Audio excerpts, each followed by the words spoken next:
Well, good morning, good afternoon, good evening.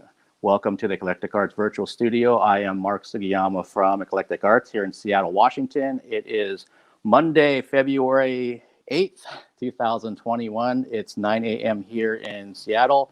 It is 6 p.m. over in France.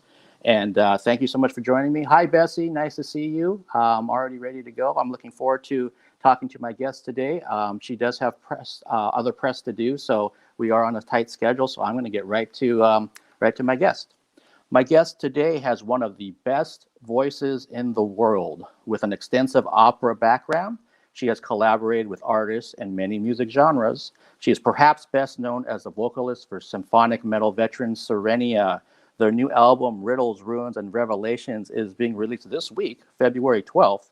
Please welcome to the Eclectic Arts Virtual Studio, Miss Emma Zoldan. And let's bring her in. Hi, Mark. Hi, Emma. How are you? I'm really good. Thank you for the invitation. Yeah, thank you for taking the time. I really, really appreciate it. It's so good to see you again. Oh, so we're going to go right through some of the questions that I have. And so let's jump right into the new album from Sirenia with Riddles, Ruins, and Revelations. How did you guys manage to record this album? Were you able to fly to Norway? Did you have to use the internet and send files? How did this work? Well, it has been a little bit complicated on some points. Of course, we had on this album making, we had to change our plans all the time to adapt, to find new solutions. So we had to be able to adapt all the time. We moved the dates of the recordings, of course. It was really important for us to be able to work physically together for the voice recordings. So I was supposed to fly to Norway in last February last year, and unfortunately the first lockdown happened, and we preferred to move the recording session instead of planning to exchange files by the internet. It would have been a little bit more complicated. From the beginning with Morten, we love to work together, hand in hand, going through the songs together, discussing together about what direction we want to take together, what kind of atmosphere we want on this or this song. So it was really important to make it physically. So we delayed the recording session to August. So I traveled to Norway in last August, and we did it. And that was really, really nice, really fun to be able to make it happen finally. Okay, yeah, I can imagine if you were originally going to do it in February and then you had to postpone it until August, that you're probably super, super happy to finally be there in the studio and working on the music. And Emma, how long did it take for you guys to record this new album? How long were you in the studio? Well, we all worked, we didn't meet all together in the same time, though. So it was a little kind of different way of working than we are used to. My vocal parts took something like 10 days. 10 full days of work. So it was nice. We had the time to go really through the songs and to make experiments in terms of interpretation. So that was great. Yeah. Okay, and with the vocal parts on the new album, do you come up with the melodies that are on all of the songs on the new album? No. From the beginning, Morten is always working the same way since Sirenia is existing. He's coming with the songs already written, arranged, and composed, and even the melodies, of course. And I just put my voice on it, and we, as I said, we discuss on the direction we want to do that. But I don't write the melodies. Okay, interesting. And I know you have a cover song that's a bonus track that's coming out. It might even be coming out this week. Can you kind of talk about that cover song? Yeah, this is a song that had a lot of success in the 80s. It's a French song from the singer Desiles. And this song had a great success, not only in France, but everywhere in the world, and especially in Scandinavian countries. So this is a song that Morten likes a lot. I think it's probably one of his favorite songs ever. So the funny thing is, this song has a story for us. As we know that Morten likes this song, it became a kind of ritual on tour to play this song on the tour bus after every show, just to please Morten, because we like to see this fantastic smile on his face every time he listened to the song. So it was kind of a daily routine. We put this song, and one day he came with the idea to cover it. He said, "Okay, guys, I like this song so much. We absolutely have to make a cover of it." And to be honest, we were a bit puzzled with this idea, because it was hard, to imagine how this kind of pop song from the 80s could sound in the metal way. But I have to say that then when he sent us the files, I have been really surprised in a good way. It was sounding really amazing, and I think it was a good choice from him. It was a good risk to take, and it was great. Awesome. Well, I can't wait to hear it. I grew up in the 80s, so I'm not familiar with this song, but I can't wait to hear it anyway. I hope you will appreciate it. I'm sure I and all the fans around the world will. And another thing I want to ask is that, so you've been the lead vocalist for Sirenia for, a number of years now. And how have things changed from when you first became the lead vocalist to now in 2021? Has anything changed? Yeah, of course. It's been 5 years now that I joined the band as the lead singer. So even if I knew Morten for much more, we began to collaborate together since 2003. But I mean, as the lead singer inside the band, it's been 5 years now. But we have grown together along these years. We have the more we are working together, the more we are knowing each other better. I am knowing more and more how Morten is functioning, how is he working, what are his expectations. And on the other hand, he knows me better, my voice abilities, and what we can do with it. And with the whole band, we have toured a lot. So we became really welded bands. I think there is a great friendship between us, and it's very there is a great unity between us, and the tours helped for it, for sure. Yeah, that makes sense. That if you do a lot of shows, a lot of tours, you can't help but get closer with your bandmates because you're living with them. Of course, and it brings something, as you become more close. It's a really good thing for the music also, because we can talk openly about what we want to do, and that's really great.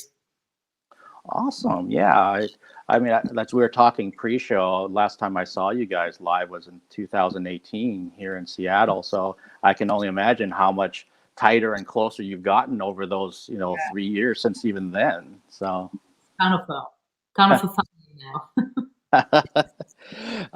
And I wanted to kind of spend some time hearing about your background when you were younger. So as a child, as a teenager, what was young Emma like? Well, I think arts have always been the center of my concerns since I was a really young child. I was kind of a lonely soul. I was always in my bedroom alone, writing, drawing, singing.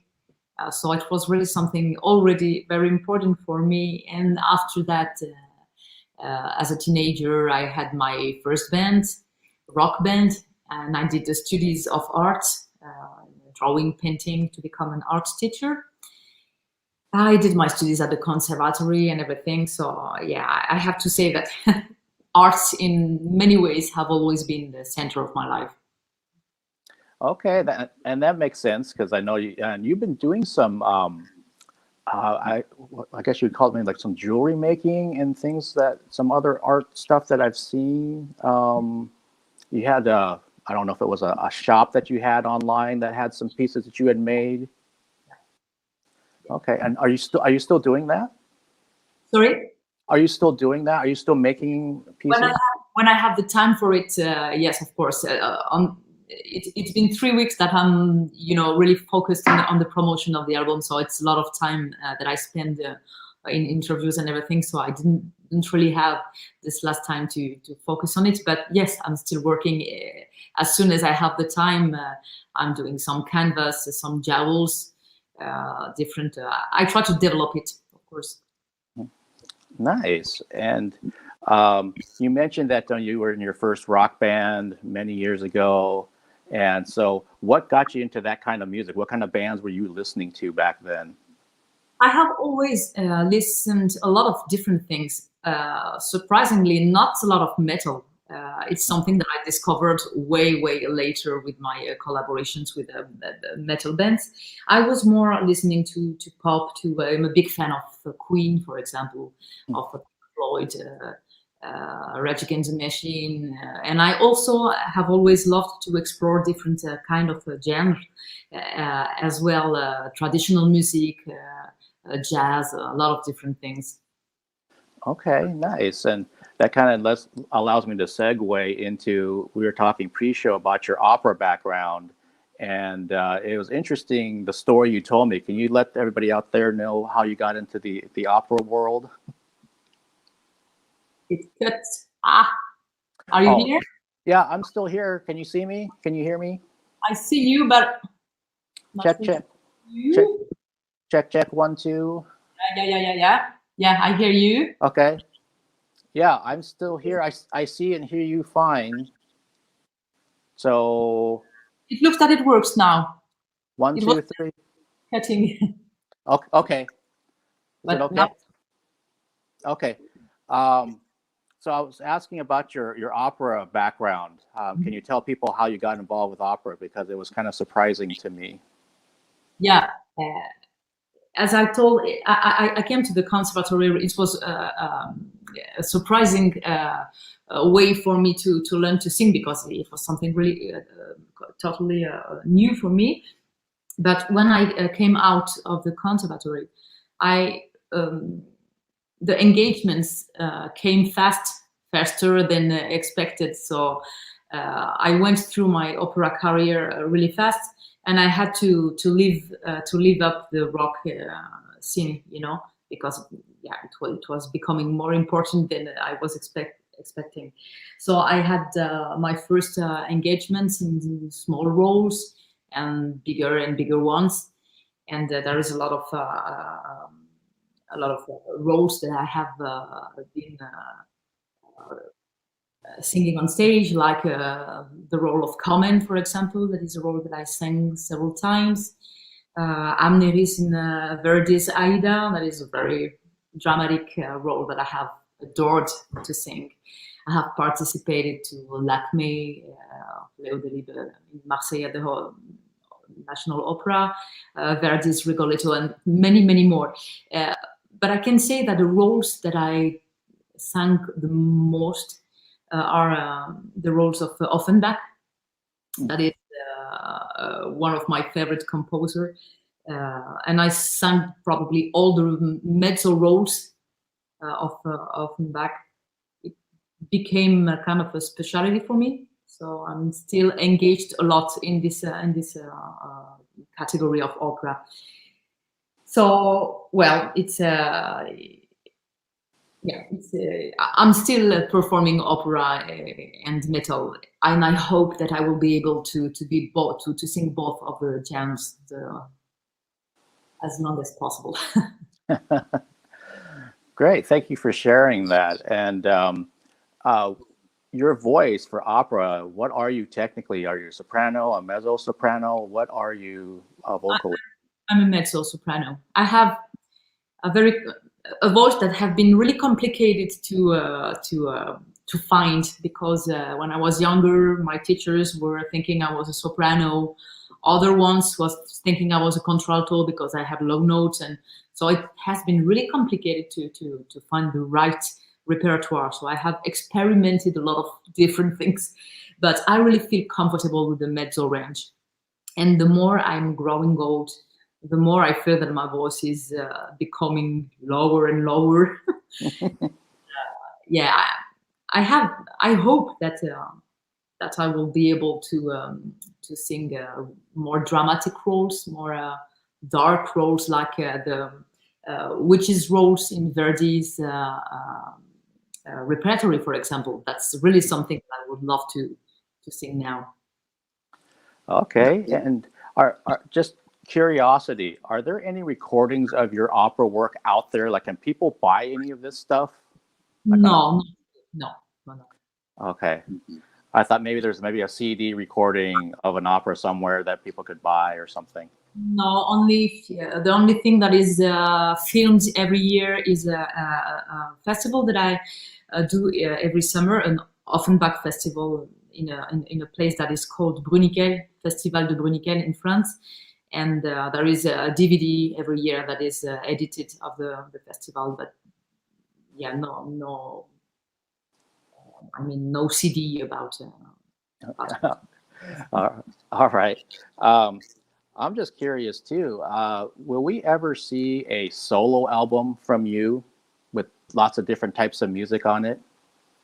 like a solo project. Yeah, just for yourself.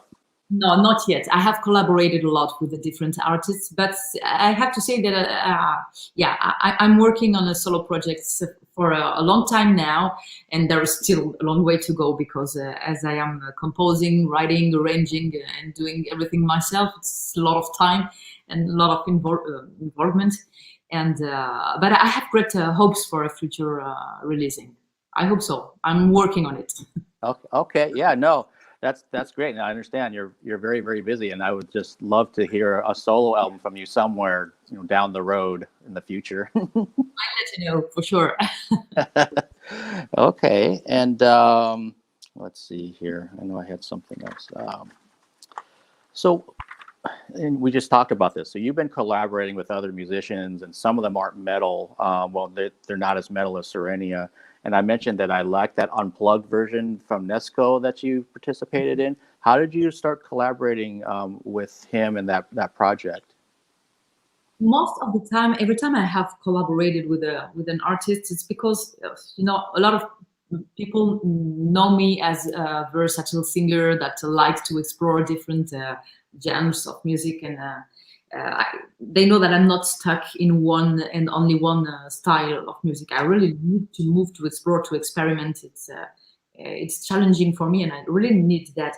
So most of the time, I have been recommended by some people that have worked with me or have seen me on stage, and that's the case with Nesco.